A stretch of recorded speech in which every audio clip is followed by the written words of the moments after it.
Yeah, recording is started. Ron has no voice.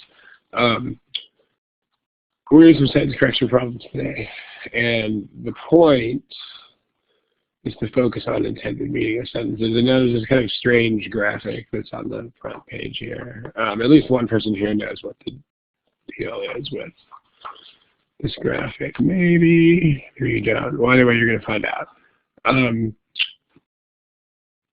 This graphic here that's on the front is a picture of a sign from a parking garage in downtown LA.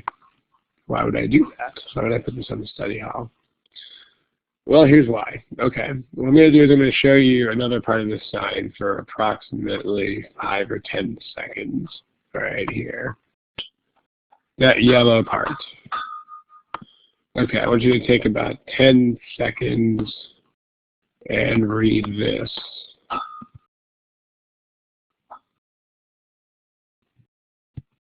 Okay, you read it. Good, you read it. Someone tell me in the chat box what that said. Like, what was the message of that yellow part? Like, what was it supposed to say? Or what was it telling you? If you're going to park your car in this garage, what would be the message that you would get from that sign?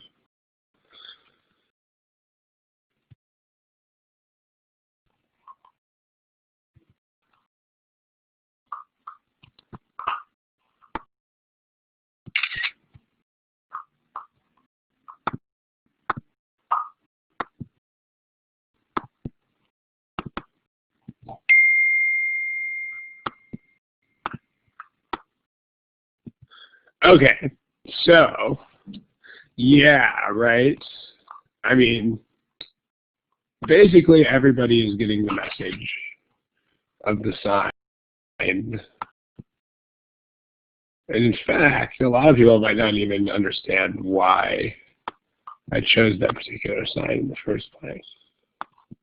Because here's a bunch of captures from the chat box. Like, you're basically getting the idea, right? The idea is that, I mean, it should be kind of obvious. The idea is that if you leave your car there after closing time, then you won't be able to pick it up until the garage opens the next day, right? So this is the intended meaning. That's what the sign is there to tell you. Sign, the message of the sign is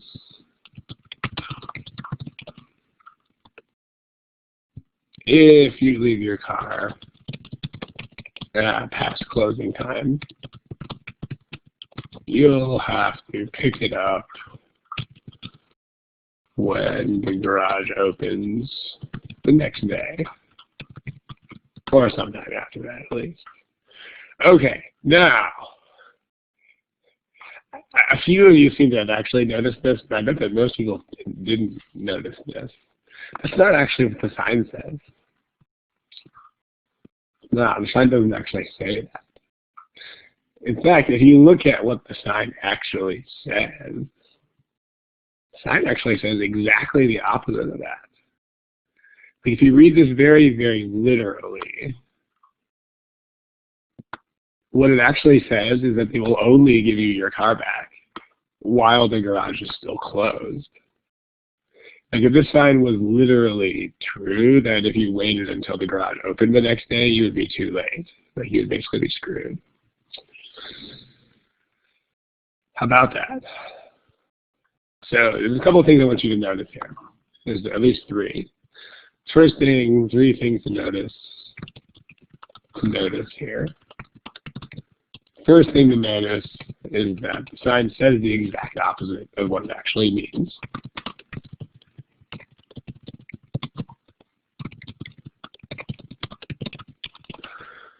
Typo, fix it. Okay, right. Now the second thing is that even though it says the exact opposite of what it means, this poses no difficulty.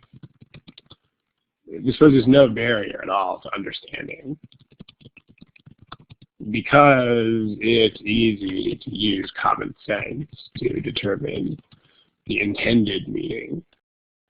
Notice intended meaning is not necessarily what does the sign literally say. It's just intended meaning by common sense. And because you have this normal focus, right? Because you're reading the sign like a normal person, you may not even have noticed. You might not even notice that it said something else. Like, I bet most people in here didn't even realize that the sign didn't actually say what it meant. The point of this is, you can probably tell where this is supposed to be going, given that this is eventually a GMAT workshop, which is this. This is how you should initially read the sentence correction sentences. In other words, you should initially read them exactly like you would read anything else in the world, whether that be a book, a magazine, or a sign on a garage. It doesn't make any difference. How you would do it, you just read it the way you read normal things. That's how it works. So the deal is, and the other thing about this is also proof, by the way, that intended meaning is not a function of looking at an answer that's correct. Because, you know, step one of the sentence correction is always look for intended meaning. Step one of any sentence correction problem is get the intended meaning. And some people say when they see this listed as the first step, they say, wait a minute, but if I'm looking at an incorrect version of a sentence, how am I supposed to do that? And that's why I really, really like this example, because not only is this sentence incorrect, but it's more than just incorrect. It actually says literally exactly the opposite of what it is supposed to say. And even though it does, there's still no problem at all. There's still no issue with understanding it. So, lesson number one here. You should always know what the intended meaning is, and as the sign proves, even if you are looking at an incorrect version of something, you should still know exactly what it is intended to say. Absolutely, yes. The only exception to this would come if you had some sentence that was genuinely ambiguous.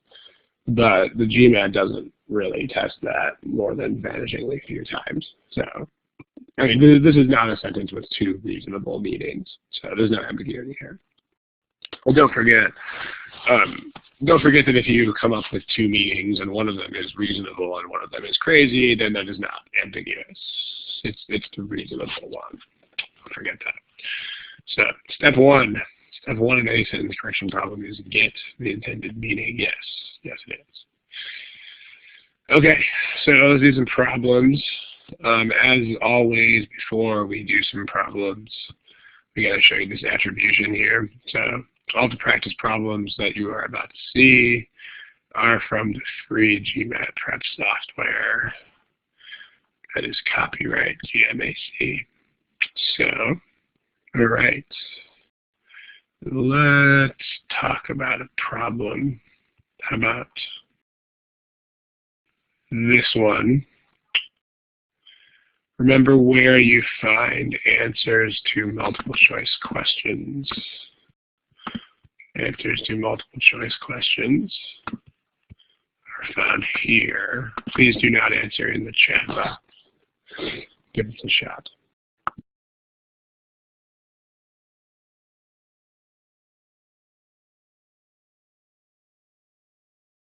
I take like 20 or 30 more seconds on this. I gotta adjust some technical stuff here.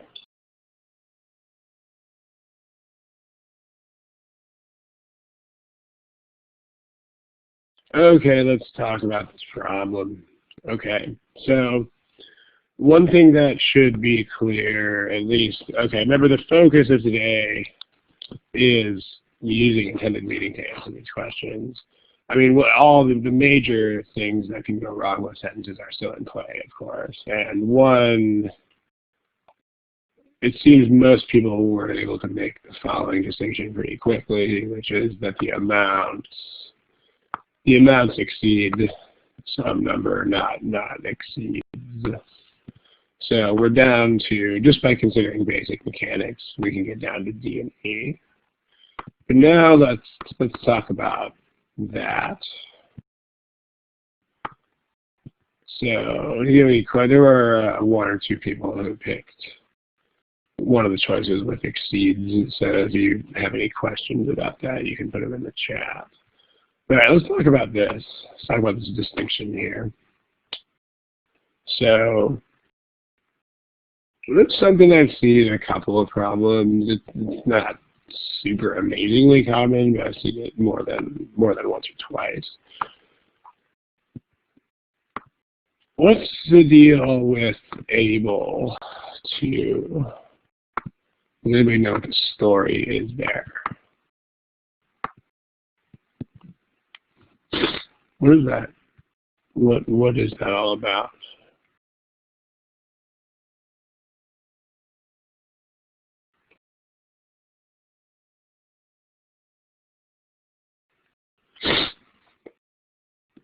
So remember, when this is not a mechanical type of thing. So when you're using terms like passive voice, not really the point, especially not today. Like the issues that we're going to look at today are going to be very meaning centric.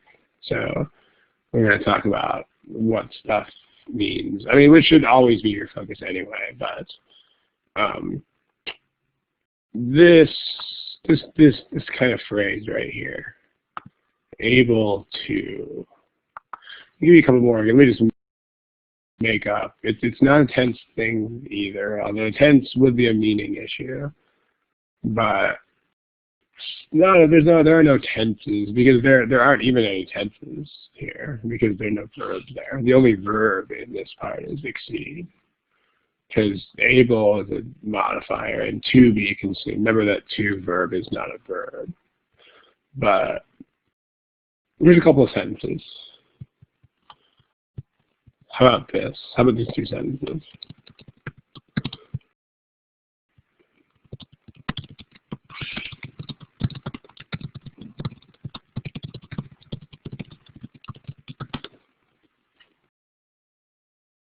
What do you guys think of that? Anybody have any opinion on that pair of sentences? You know what the story is there. Tell you what, let's use the polling tools for this. I'm going to change your tools to green check, red X.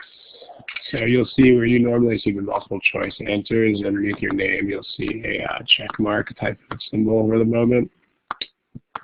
So for each one of these, let's vote on it. Give me a green check, red X for this one. So do you think this is okay or not okay? This one.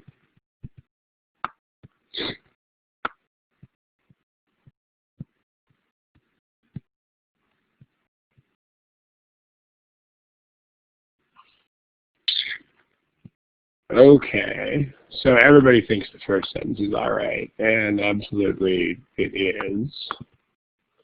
So this sentence is okay. What about the other one? Green check, red X for this one.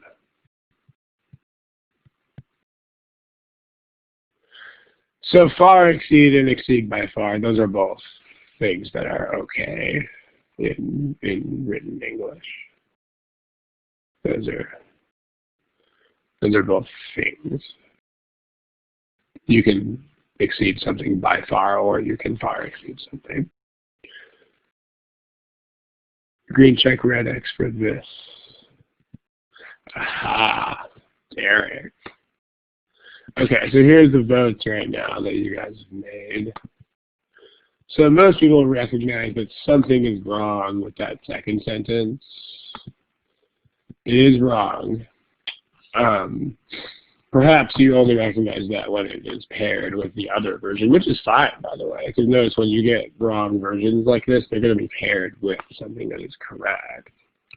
But this doesn't make sense, and the reason why it doesn't make sense is nothing to do with mechanics or anything like that. It's what Derek says.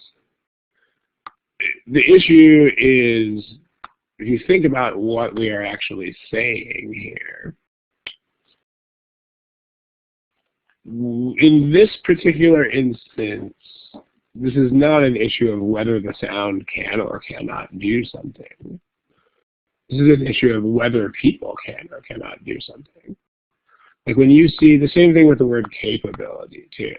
Like when you see able or ability or capable or capability, what you need to think about is who or what is actually able or unable to do something. Because, okay, the other thing you can't do is you can't memorize rules like it has to be people or animals all the time, because it doesn't have to be. You actually can have things that are able to do things, and you can have sounds that are able to do things if it is the sound that is actually the thing that's doing something. But the issue here is the question that you are answering here, the question that you're thinking about here is, can people do this? Like what we're talking about here is people cannot hear this sound. As opposed to, if you are talking about something that is a genuine ability of sound itself, then you could totally have a sentence that does that. Like if you have a sentence that says this, if I say sound waves are able to shatter glass, this is an absolutely correct sentence. Because now this is not something that a person can or cannot do. This is literally an ability that the sound waves possess. The sound waves can actually do that. It is something that the sound waves themselves are directly doing. So it's an issue of meaning. It's when you read the sentence, it's like what actually can or cannot, who has the ability or the capability, or who lacks the ability or the capability. So that's what we're doing here. So Derek, if you were meaning this in this particular context, then absolutely yes. But be careful trying to generalize, because as illustrated by that sentence below, it's not really possible to make generalization like that here. So yes, in this context, but beware of generalizations.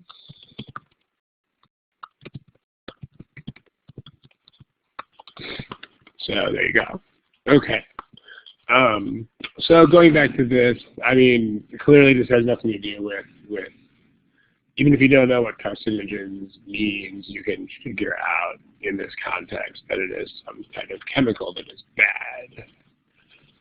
And it means things that cause cancer, but there's enough context here for you to figure out that it means bad stuff in the food. So this is not what can or cannot those things do. This is what people, like what are people able to consume, not what is the food able to do. So the issue here is what are people able or unable to do.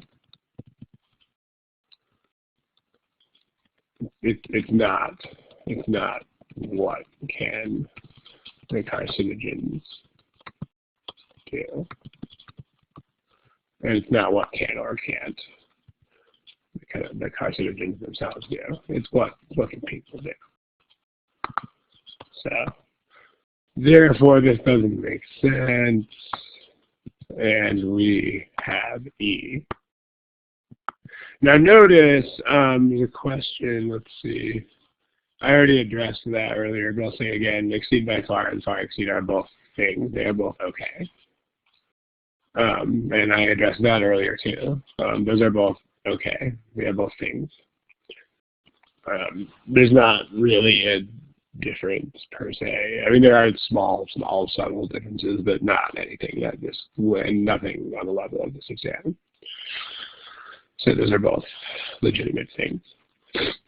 So E here.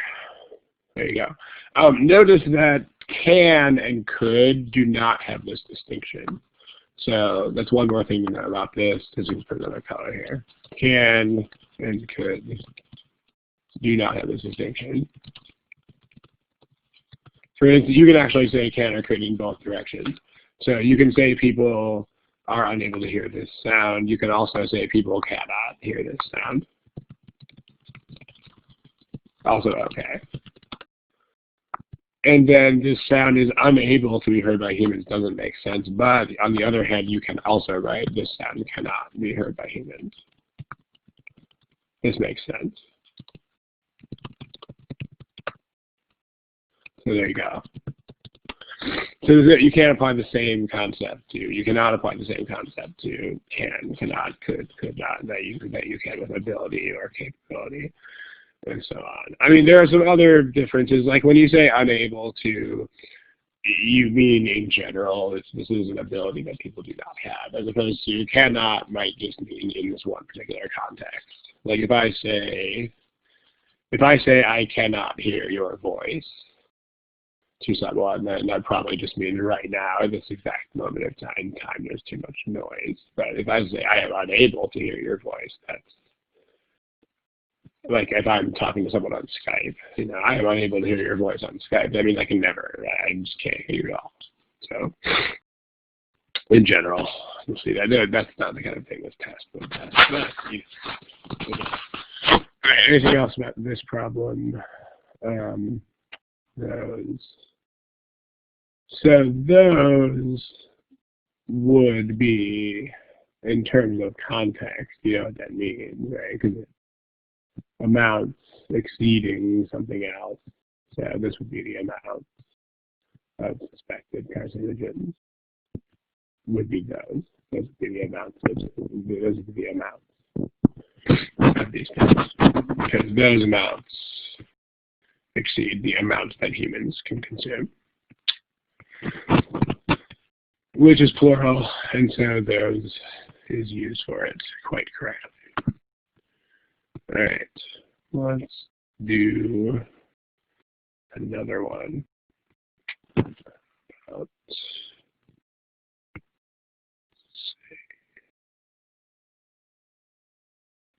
So yeah, let's pick another one. I got one more here that uses the same sort of thing with able, ability, so forth. So let's do that one.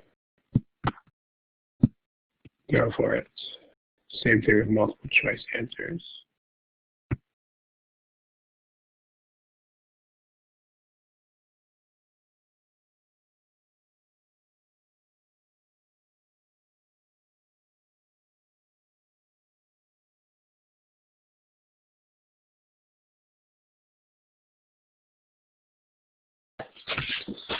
All right, let's try to pick an answer to this pretty soon.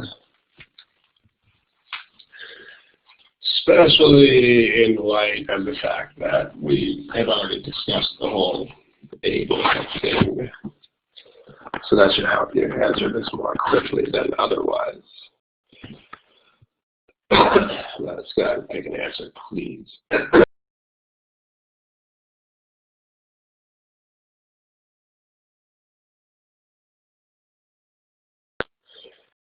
Okay, we've got Sharon, Nick, and I think Alex. Okay, let's discuss.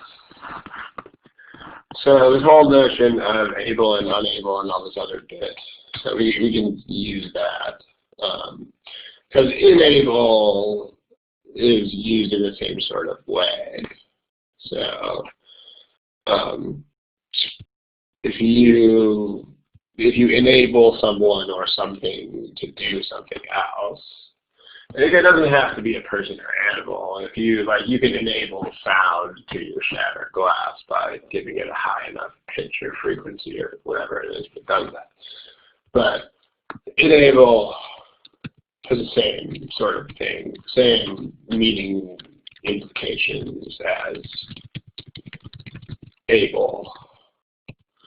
So in other words, if you say something enables people to hear certain sounds, it doesn't make sense. On the other hand, if you say something enables certain sounds to be heard by people,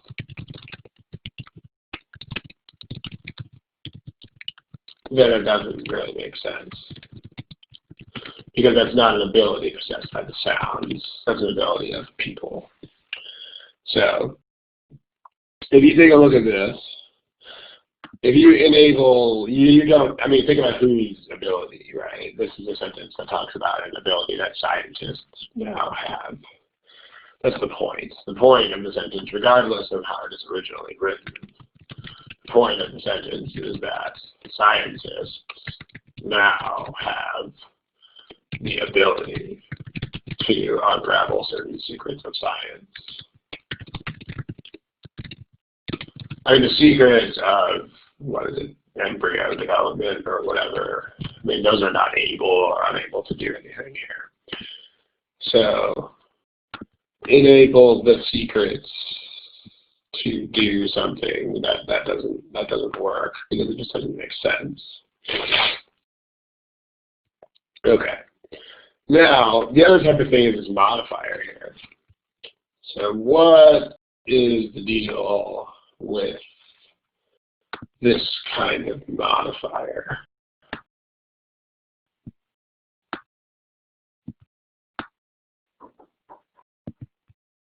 By studying or by the study of those kinds of things. Here's a sentence.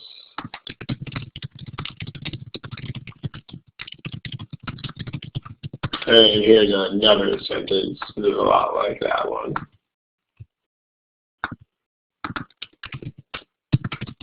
Okay. Let's do green check, red X for these things again. Give me the green check or the red X for this one. Where those are located as polling tools that you have. Green check, red X tool. That's here. Give me the green check, red X for that.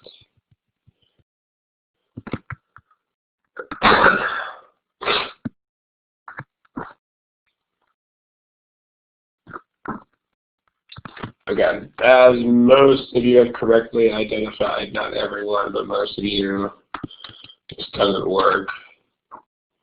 Okay, what about this one? Green check, red X.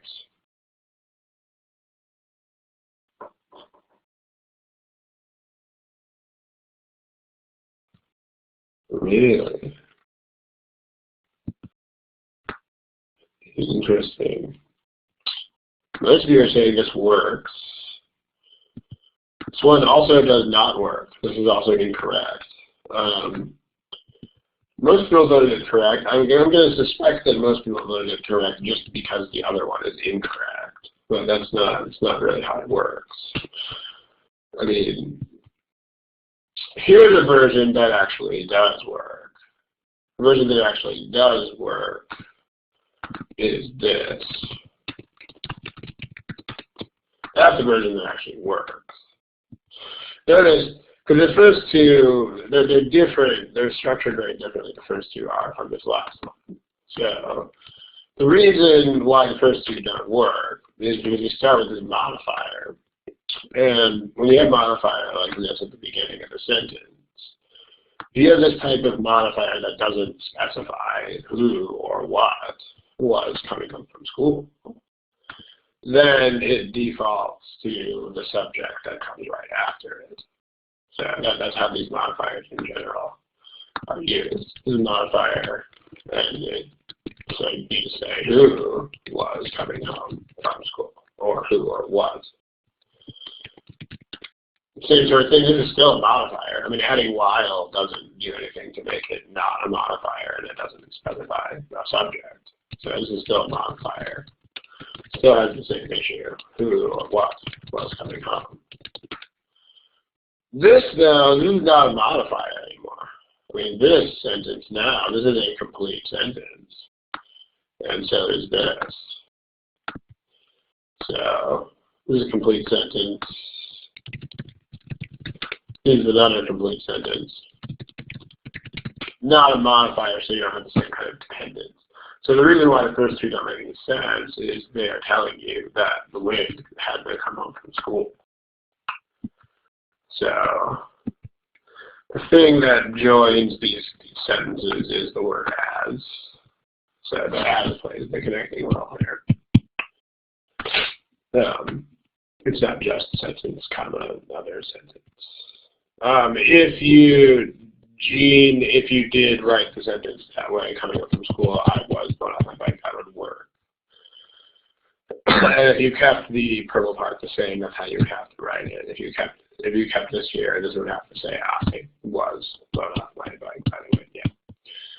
So by studying this thing, or by the study, let's make that a different color. Let's make that the same color as we have below there. I mean, the people doing the studying here are pretty obviously the scientists. So if the sentence starts with by studying something or by the study of something, then that's going to have to talk about the scientists. So blah, blah, blah, blah, blah, blah, it was possible. Nope, doesn't start with the scientists. By studying stuff, this is saying a fruit fly is studying. That's an awfully smart fruit fly. But that's not what the sentence is supposed to be saying. Which would be kind of cool if you had a fruit fly that actually studied. Or maybe it would just be really scary. But no matter what, it is not what the sentence is supposed to say. And then by studying the fly, same thing, the secrets are not studying either. So nope, flies are not studying. Secrets don't study. E doesn't start with that kind of modifier. E just says the study of this fly has enabled scientists to begin to unravel stuff. So here you go. Notice both of these things, the enable issue is entirely meaning-based, and once you realize that this is a modifier, this is also an entirely meaning-based decision, because there's nothing mechanically bad about coming home from school, the wind moving off my bike. I mean, from a pure mechanics, grammar standpoint, this is a perfectly valid sentence. But it's just ridiculous. The wind doesn't have to come home when the wind doesn't go to school. Maybe in one of those desert creation myths, that might be possible. You know, like the wind goes to school with the clouds and the rain on the back of a giant turtle in the desert. No, not here. So, okay. Let's do another one. How about that one? That one right there. You know where the multiple choice answers are found. Those are found right here. Go for it.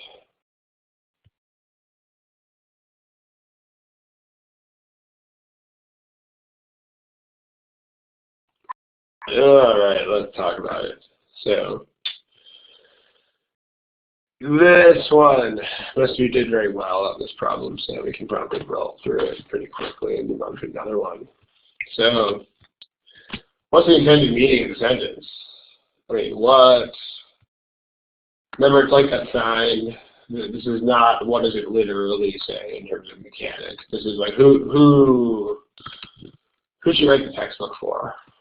I mean, what was it supposed to say? For whom should she write the textbook?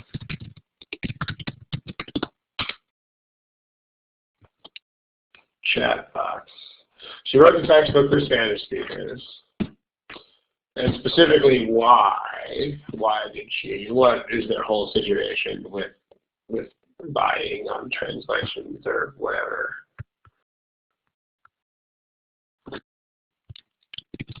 She wrote the textbook for Spanish speakers so that, well, what's the situation right now? The situation right now is that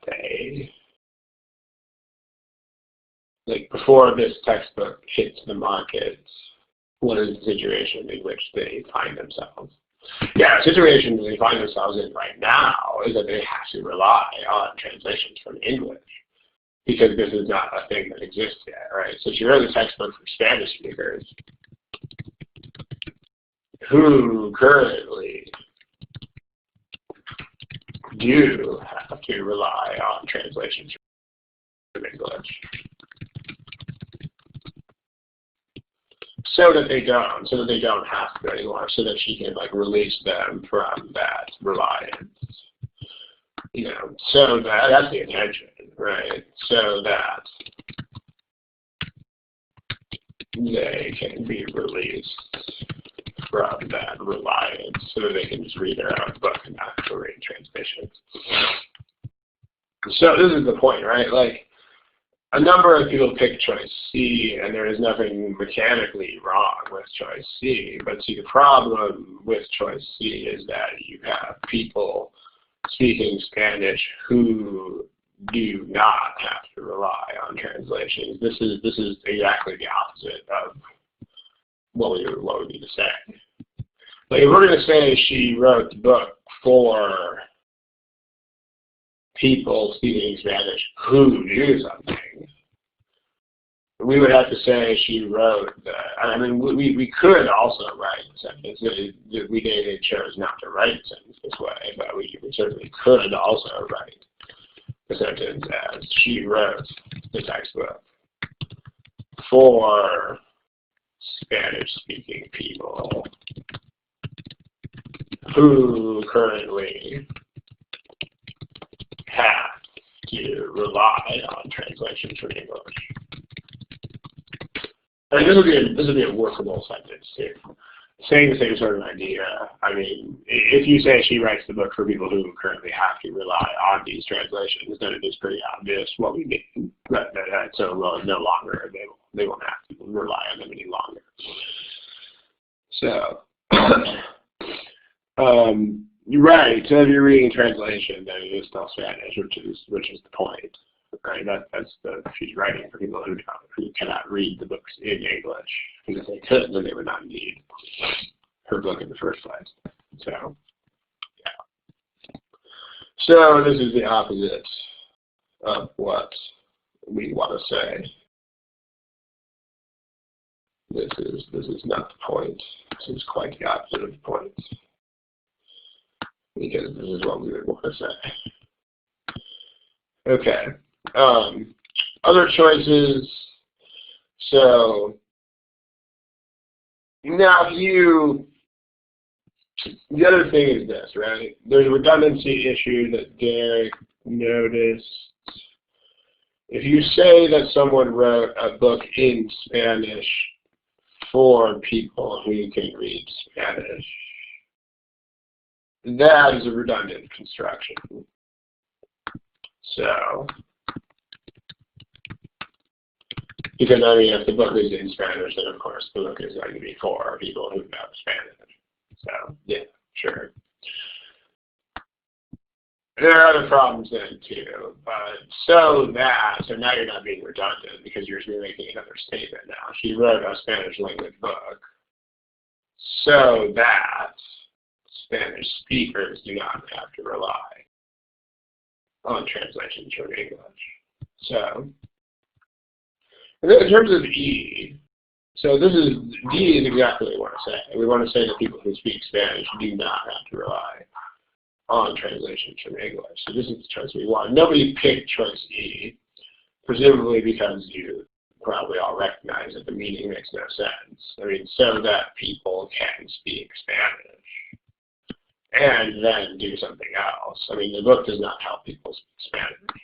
So, not the point. This is not the meaning.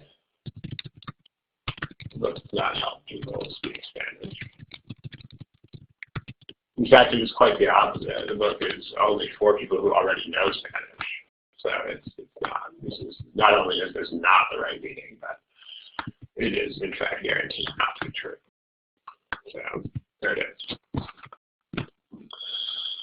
Any questions about this problem? And then the other thing, like if you say and, then you're also saying that these are two separate things, right? If you say if I write a sentence like, there was an unusual amount of traffic on the road today, and then I was late to work. What I'm saying here is that these are actually not connected things. Like here, the implication here is that the traffic was not what made me late. So that's also clearly not the point. Like if you say that she did this and then they don't have to rely on translations, you're saying this is like a totally separate thing that just happened later without any relationship to her writing this book, which is obviously not the point. So that is also a point. Absolutely, yes. Okay. How about, let's see. That's not true. You can have a sentence with comma and that works just like a sentence with and. There's no real difference between comma and just and. I mean, they don't test the presence of punctuation on this exam anyway, but the only thing about comma before and is that they generally put it there in sentences that are longer. That's the only thing that tends to consistently be true about it, but that's not they don't test it in the first place, so there's nothing to worry about there. But there's no rule about what a comma is or isn't in front of hand. Okay, here's another problem.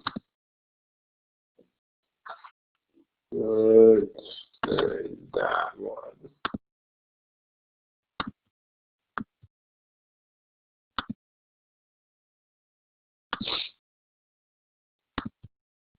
And you know where multiple choice answers are located. Give it a shot.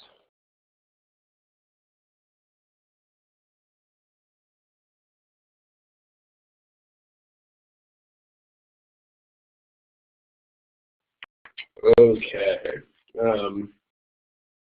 What is 2S?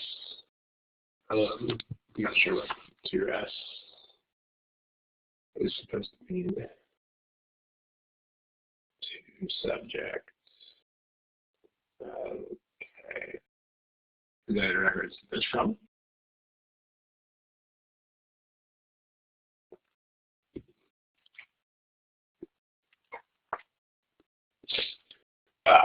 Okay. All right, let's take a look at this item. Let's take a look. Take a look at it. Tourists and them combination. Well, that's not. How is that a combination? It's not a combination.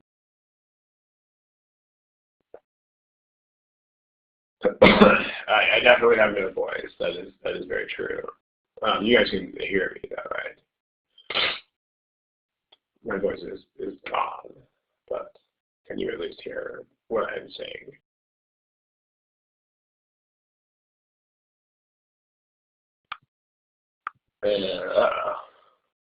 Can you hear me?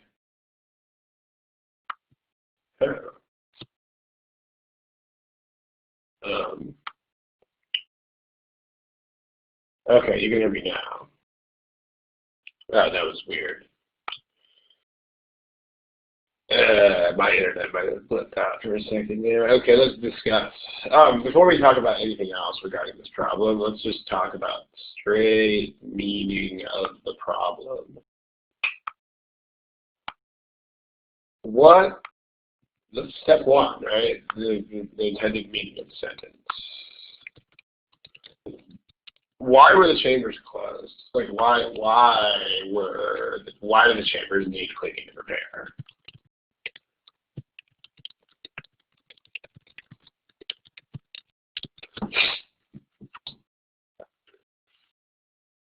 So try to be as exact as possible in the wording of this.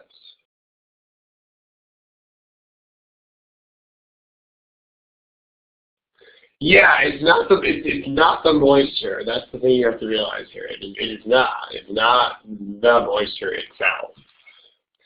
It's because the moisture did things. Yeah, right. The best, I think the most, ML has a nice summary of it there, and then Gene has summarized, Gene has done a very nice job of summarizing both what it should not say and what it should say. The chambers were not closed because of the moisture itself per se. Like it was, if that were true, then that would mean they just had to close the chambers and like wipe down some water off of the wall. So, and then it wasn't, moisture was not the issue. The exact meaning of this sentence is the chambers were closed for cleaning and repair. The chambers needed cleaning and repair. They need to be cleaned and repaired because moisture had caused things to happen, specifically, which were that salt was crystallizing out of the stone and that fungus was growing on the walls. So ultimately, at the end of the day, the core of the sentence should tell us this. The core of the sentence should say that the chambers were closed for cleaning and repair because moisture had blah, blah, blah, blah, blah, had done things. So if you look at how this sentence is structured, nothing is due to moisture directly. There's also a problem with the use of due to, which I can touch on that briefly later. But nothing is caused by moisture itself per se. So these are not right. And then same problem with D, nothing is happening because of moisture either. So nope. Now if you look at C, because tourists were exhaling moisture, this is not the reason why the chambers were closed. I mean, people breathe out water. This is just how human beings and any other animal that has lungs functions. You know, you take in glucose plus oxygen, then you put out carbon dioxide and water. So this is not the chambers had closed because people breathe out water. Not the point. Nope. So actually the only choice that even communicates the correct message is the last one, which says chambers had to be closed because moisture had raised the humidity to such levels that blah, blah, blah. This is the only choice that actually says what it is supposed to say. There are other reasons too that we can know. There are other nice reasons for eliminating these choices, but this problem is a very nice illustration of the fact that only one choice even says what it's supposed to say. One choice conveys the correct meaning. So there it goes.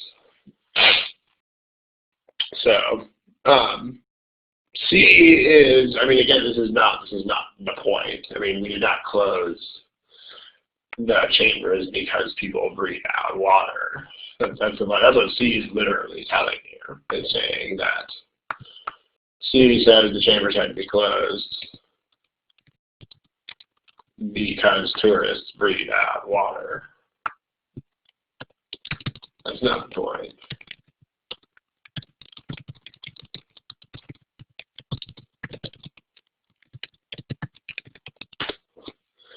And again, the modifier there doesn't, I mean, if you have a base sentence that says they closed the chambers because people were breathing out water, then that's what you mean. And if you attach modifiers to that, that's still what you mean.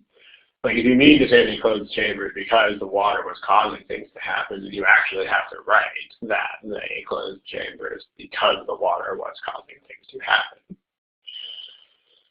So, there's no such thing as first. I mean, it's whatever occurs to use first.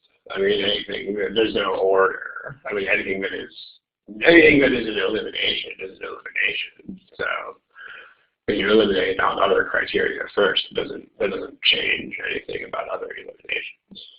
So as far as other stuff, I mean, there are also heaps of other ways to solve this problem, and we can look at a couple of them. One thing we can do is we can use pronouns. We've got a couple pronouns here. We've got the pronoun it, and we have the pronoun them. So these are all trying to stand for the same thing. What are they all trying to stand for? Like, where is the humidity? Yeah, right? It's not the pyramid, because the humidity is not throughout the entire pyramid. You have to say, like, where is the humidity? Well, the humidity is in the chambers. So the only thing that this could even stand for in the chamber is that doesn't work because it's singular. So you can't use a singular form to stand for chambers. Same problem here, can't do it. On the other hand here, this is perfectly legitimate, so we can use that. Same thing here, you can't use it for the chambers. So among other problems. I mean, B also has the issue that it says the wrong thing, as we talked about in the previous page. So like B is saying that things happen because of moisture itself, which is already a fatal issue. But on top of that, you have an it trying to stand for something plural. As far as somebody asked earlier about ambiguous, this is not ambiguous. It is obvious that this is supposed to stand for the chambers, because the chambers are being closed, so it is quite clear that the humidity is in the chambers. So there's nothing else that this could possibly mean. So remember, you don't need to have only one plural noun in the whole world if you use the word them. It just has to be obvious what the meaning is. So also the GMAT, more generally, the GMAT doesn't test ambiguous pronoun issues anyway. So there's two levels on which to respond to this. Like the first answer is no, because it's in context, it's obvious that them is chambers. There's nothing else that it could even sort of mean. But on top of that, what's probably more important to realize is that the GMAT does not test an ambiguous pronoun in the first place. So this is not even a thing that you should be thinking about. I mean, the only time that you could claim a truly ambiguous pronoun would be if it was actually impossible to tell what the meaning of the sentence was. I mean, if you wanted to construct a sentence that, like a sentence that actually has, like, genuinely ambiguous pronoun. Here's an example of that. If I said, Sharon was talking to Jill about her husband. I mean, in this case, we don't know whose husband it is, but the GMAT has never tested anything like this. So this would be an example of genuine ambiguity. Like, even with all the common sense in the world, it's impossible to tell whether her husband is Sharon's husband or Jill's. So this is not a thing, but the GMAT has never tested that. So, no, because it's not because of. Like, if you say because, then it's the entire sentence after it, right? Like, if something happened, so it's not moisture anymore. make sure you know how these things work. Something happened because of, that would just be a noun. But you would say something happened because whole sentence.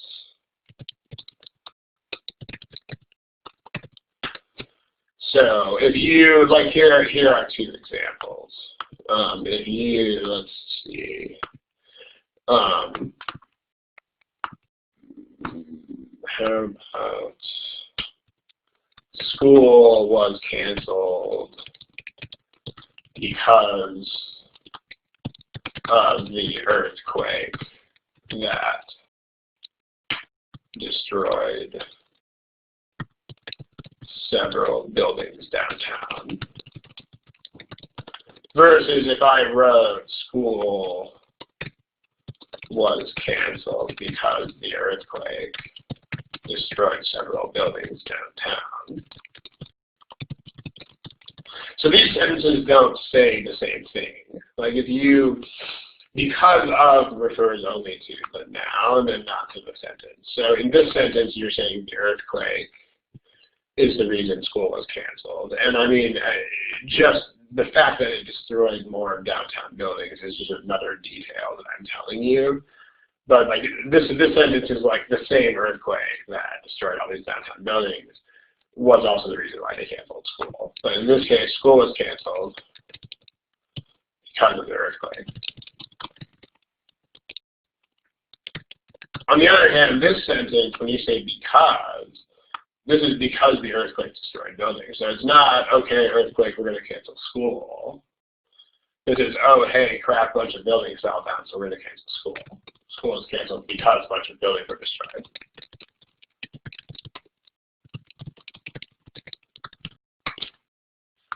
So this, the exhaled by tourists was,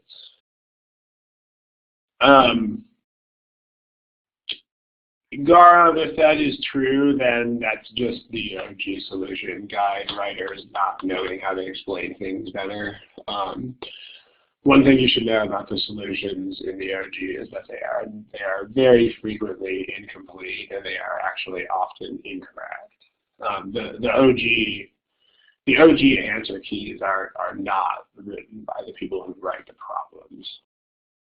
Presumably because the people who write the problems, then their time is probably just too valuable for that. But they outsource the task of writing answer keys to people who are nowhere near as good as the people who write the problems. It shows. I mean, they're not useless, but you should regard them with an appropriate amount of skepticism. Okay, so but this should answer MW. This should answer the issue of. So you're saying, like in D, you're saying that stuff happened because of moisture, which is false. But in E, you're saying stuff happened because moisture had raised humidity to these levels, and that is true.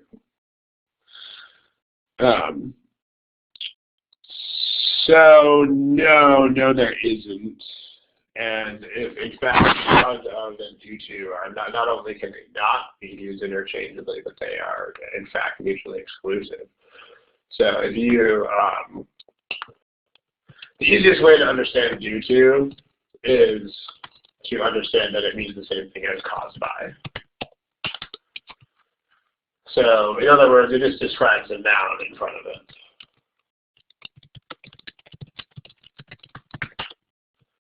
So if you, and only the noun in front of it.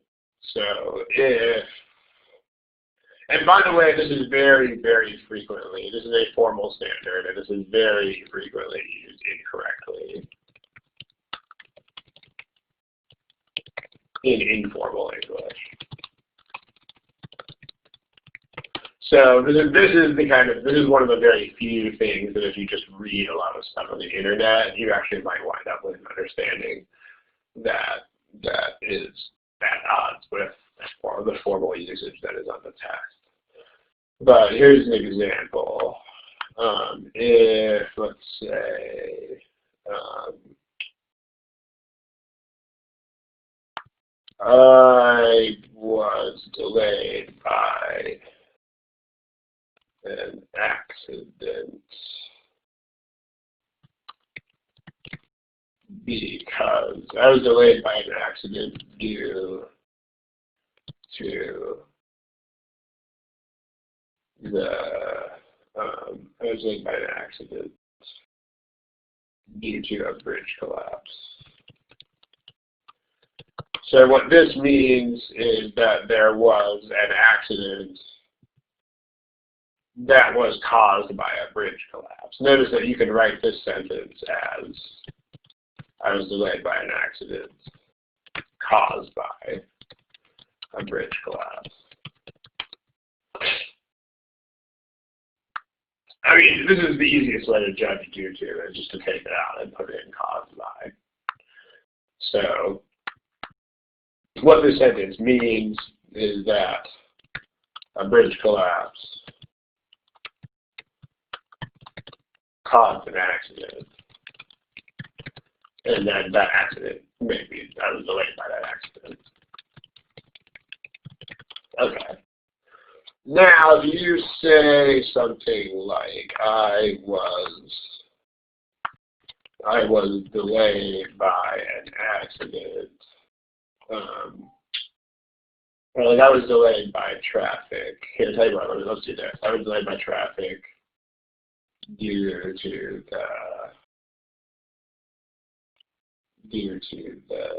the concert at our local stadium, Varsity Stadium, versus I was delayed by traffic because of the unexpected length of the afternoon meeting. Okay, these are both sentences that make sense. Now notice, you know that because of, so it modifies the whole sentence in front of it. So here, there was traffic. The concert caused traffic. And concert caused traffic, and the traffic delayed me. Now here, so this is not, our afternoon meeting clearly did not cause traffic. But what this is saying is the meeting went long enough that by the time I was able to get on the road, it was rush hour kind of thing. So that's, let's say, delayed. Because of the unexpected length of the afternoon meeting is the reason why I was delayed. So, like the meeting extended into rush hour. So the length of the meeting is the reason why I was delayed. The meeting did not cause the traffic. So if you put due to here, then it would be nonsense because you would be saying there was traffic due to the length of our meeting. But this, when you say because, that describes this whole sentence here. Or if you want, you can say it's a verb the way that Leela says, or you can say that it's the whole sentence. Whereas due to stuff is describing only a noun. So these are also mutually exclusive things. Okay. Those are things that you can do. Back to this, you can also solve this problem with parallel structures. You can do that as well. In fact, that should be one of the primary things that you look at. There are two consequences of the humidity in the chambers. What are they?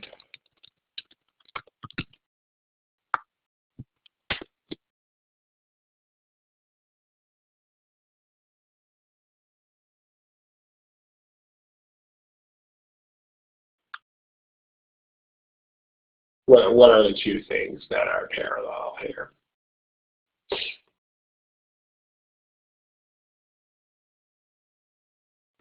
The question about difficulty I'm ignoring on purpose because difficulty levels are something you should never think about, and they could never possibly help you.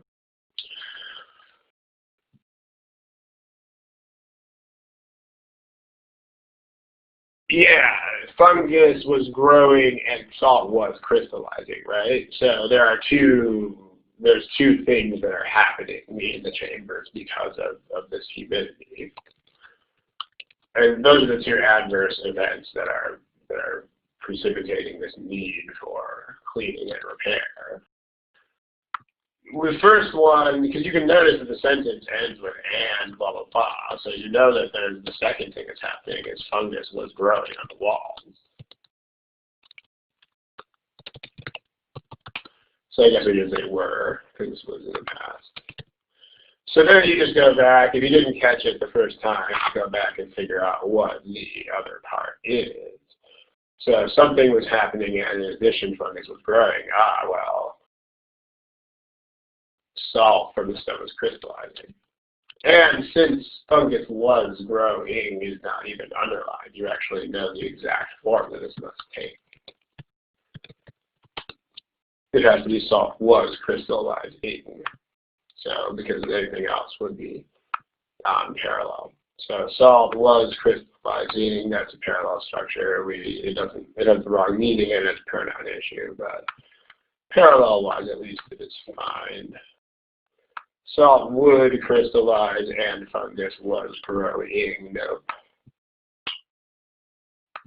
Salt would crystallize and fungus was growing. Nope.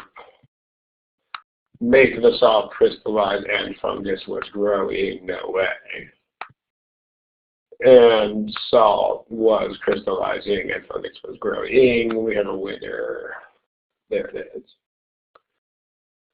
But again, don't forget, so you can use pronouns, you can use parallel structure, you can use just straight up intended meaning. In fact, you can eliminate all three graphs.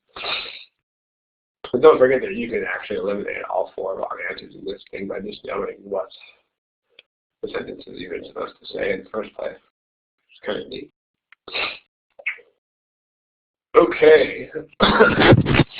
There are like 2 minutes left, which is not enough time to do another problem. So we will kill it here. And the next session I do think is in 2 weeks. So should be at the same time unless things change. It should be at the same time unless it's not. The plan right now is to keep it at the same time. And if there are already changes in those plans, it will be announced on the page. So stay tuned. Thanks, guys. You're welcome. They are archived. They are all archived. They are on the Thursday's webpage. You just scroll down and you will see this ridiculously long archive of things. Okay. Good afternoon, good evening, good morning, good night. Let's kill the recording.